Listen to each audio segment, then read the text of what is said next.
Welcome back to Civil Discourse Now. I'm Mark Small. I'm an attorney here in Indianapolis. I'm co-host with Paul Ogden, also a member of the bar here in Indianapolis.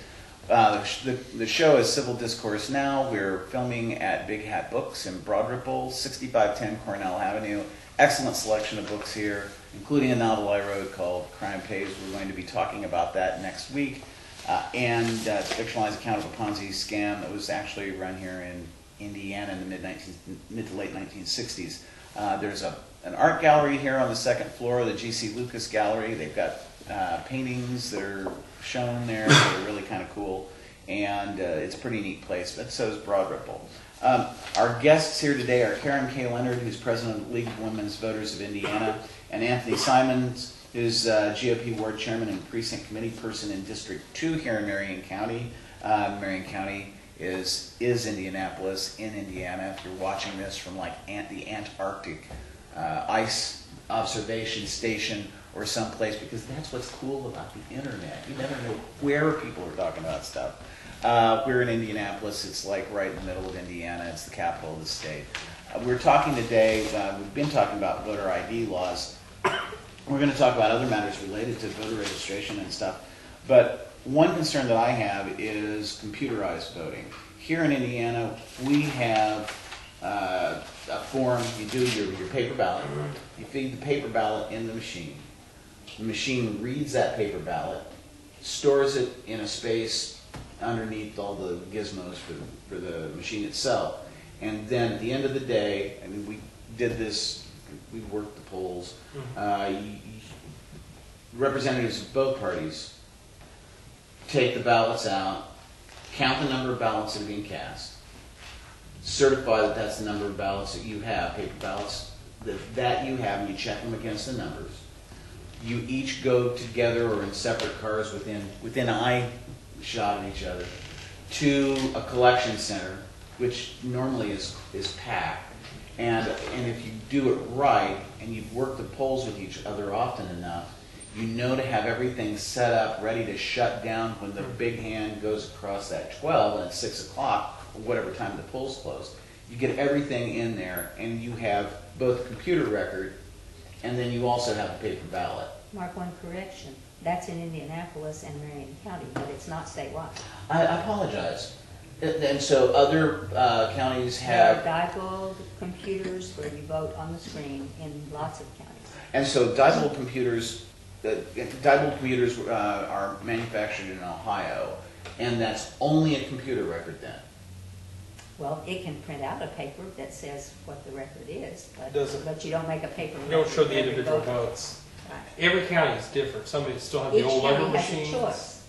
Some have. Do any have the levers? I don't know if there are any I now. thought there were still a few that I did. think statewide, I think we've now been able to do computerized voting. Okay. I Do we think have any statewide. that are just strictly paper ballot? Not that I know I about. don't, yeah. Well, I think that's real important to have paper backup, especially when in 2003 Diebold's CEO guaranteed George Bush a victory in the 2004 election. One, that's showing that the guy was an idiot. I mean, but two, that really, when you're talking about instilling confidence in the system, that kind of negates that. So I think that the other thing, absentee voting is not subject to voter ID. You get an absentee ballot, and I voted absentee when I was at DePaul University as a student and mailed it in. And I remember one year, my mother said, whatever you do, the neighborhood gossip, it was also the precinct committee person. And she has passed away since, so I don't have to worry about any legal actions for saying these things. But my mother said, whatever you do, vote for her, because otherwise she's going to count your vote. And if she sees that you didn't vote for us, then there's going to be a vitriol of negative gossip in the neighborhood. And she said, there are 5 of us in the family, and we're all voting against her, and so that will be offset. And I said, okay. And nobody's going to tell me how to vote. So there was apparently a vitriol of gossip about my family after that, because I did not vote for her. But so those are the things that's really not addressed, absentee votes. And there was a recent story, in fact, this article is dated October 21st, 2011, about a Mike Marshall, a former state representative, was indicted. 66 indictments on Marshall, his son Christopher Marshall, and a third Jennings County resident having to do with voter fraud, all related to, I think Karen pointed out off the air, relating to absentee ballot fraud. It's only the mail-in absentee. If I vote in person Right. ahead of time, I have to show my ID. If I go down to the clerk's office and vote so that I can work the polls on election day, then I have to show my ID. It's only if I order a mail-order ballot and send it in by mail that I don't have to show an ID. How do other states handle that? I'm for voter ID, but how do they handle voter ID with respect to absentee Well, of ballots? course, we were the first state to institute photograph ID, so I can't really We were tell actually you the first state. how everybody Indiana was else leading the pack. handles it. I wouldn't say leading the pack. Okay. Well, nevertheless, that is a law we have, and it is a law we use, and so we ask people at the polls to show us their ID. So I was curious about other states and absentee ballots. I Do know. they mail in a picture of their I don't really know ID? what they do. If you've mailed in a picture of your ID, and you're mailing it in, they're not matching it with you there. I mean, that kind of That's true. defeats the purpose of it. I mean, you could pick. Well, it's better than signature. Well, yeah, but that's like emailing somebody in another state and send a picture and purporting to be somebody else. But you would have to actually go out and get the identification. That wouldn't be any. It'd be a photocopy of an ID. It would be mail fraud more than anything else if you're sending it across state lines, but I don't know that it would address any problems in terms of voter fraud. Well, and we see in Jennings County, evidently they have been able to find fraud in those absentee ballots. Somehow they, with perjury and forgery and all that. So somehow they had found they were looking at one absentee ballot, and when they looked at see it was fraud, then they investigated it further, and somehow they found out there was more fraud, more forgery that was going on Is with the this absentee proven ballots. now, or just accused? Well, it's been charged. I mean, they're investigating it right now. But I think it's troublesome because, I mean, I think he's been noted, Mike Marshall has been noted as somebody he's a Democratic activist, former state representative. He's been noted as one of the premier guys in the state to have all these absentee ballots. I mean, just an unbelievable number of absentee ballot applications went through in North Vernon. And he was noted throughout the state. I think he was in some kind of documentary, with I think Dee Dee Binky. And they were he was talking about how we have been able to get so many absentee ballots here in the city. So it's an incredible amount that he has been able to do. And so I think that, that opens up for some investigation possibly. And also, it's also particularly troubling too as well, is that in that area where there's a lot of those absentee ballots happened with fraud, it possibly could have tipped a lot of close races in that area. And also a couple of years ago, it was just enough for a Democrat to win in the state rep race that actually gave control to the Democrats in the House for a couple of years ago. So that's how big this could Well, possibly we all be. know that one vote is important. Yes. And we, I think, would affirm that everybody should be able to cast a vote and have it count.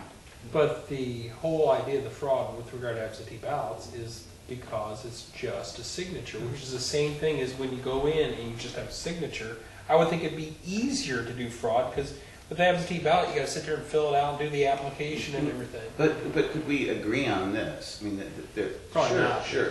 Have some type of identification for the person when they go in. It's just that make it, one, more reasonable in terms of the type of identification the person can use, and two, make it more readily accessible for individuals to get it free, that identification free, so that they're not paying, in effect, a poll tax. There's a case in Wisconsin where a woman is filing a legal action because she had to pay to get her birth certificate in order to be able to get a voter ID in order to be able to vote. It's the functional equivalent of a poll tax. And if we could get something set up so that we had mobile voter registration vans, like we have bookmobiles, that's something that's not an unreasonable expenditure of taxpayer dollars, and have them go out periodically to get people registered. I think that that's, if the concern is voter fraud that I haven't seen established, although if you're talking about one vote, there was a 5-4 vote from the Supreme Court. If we're going that way, then we should make 5-4. That was Bush versus Ford. 7-2. The key issue was 7-2. The equal protection. Other issue was 5-4, but equal protection was 7-2. Right? It's so good. Anthony agrees. He's our guest. He's always right. Well, it was the 5-4 that, anyways. The important thing is that if we're going to use that as a measure, we should make it more accessible for people to obtain the IDs. And it's not always true that someone who votes by absentee by mail registered that way. I registered in person. You know, I may have shown my ID to get my voter registration card. But because I'm going to work the polls or be gone, I vote ahead of time by mail. So the assumption doesn't need to be. But still, you could have registered 20 years ago, and now, because now we don't purge people. People don't have to re-register. We do purge, well, but we don't have the same system we used to have. So, and would, I know you don't speak necessarily for the League of Women Voters, but would you have a problem with a periodic purge? Because I think that would limit. Well, the league believes that the states ought to have to coordinate their lists. Well, let me rephrase. Purge for non-voting. If you don't vote in 2 presidential elections. I don't think the league has a position about purging for non-voting. See, that really helped us clean up the voter registration rolls when we could, if someone hasn't voted 4-year cycle, they almost certainly are gone. Even if you extend it to 8 years, at least it let us clean up the list. Yes. So, and that's a concern of ours. I want to talk about one of the things. I ran for clerk in 2002, lost the Republican primary. But one of the things I was talking about was, let's have a system where you could vote at various locations within the county. And that was really before Rakita started talking about voting centers or vote centers. And the idea of that is you register and you don't need to go to your home precinct to vote. You can go out and vote. I went around talking to Republican meetings about this. You even thought I was talking about, Martian life or something. It was Oftentimes you are. Exactly. You thought I was just talking Greek or something. They were like, what? They didn't understand how it could work, and now Indiana's doing it on a trial basis. Vote centers have been used very successfully in some middle-sized cities across the country, and I believe that it was 2002 when I first learned about them at a League of Women Voters convention, because people in Colorado were talking about how much they liked them. But Indiana has used them mainly in just 3 places: Cass County, Tippecanoe. Right. In Marion County, Democrats and Republicans don't want it. Well, I don't know whether they may change their minds as things go on, but it's much more difficult to do in big cities than it is in middle-sized ones. And the people in Lafayette, for example, in Tippecanoe County, on exit polls, love that system because they can go where it's convenient for them to vote. They're checked off automatically. And you get to reduce the labor costs involved. Exactly, a lot. Well, and also, you don't know where your precinct is. It moves.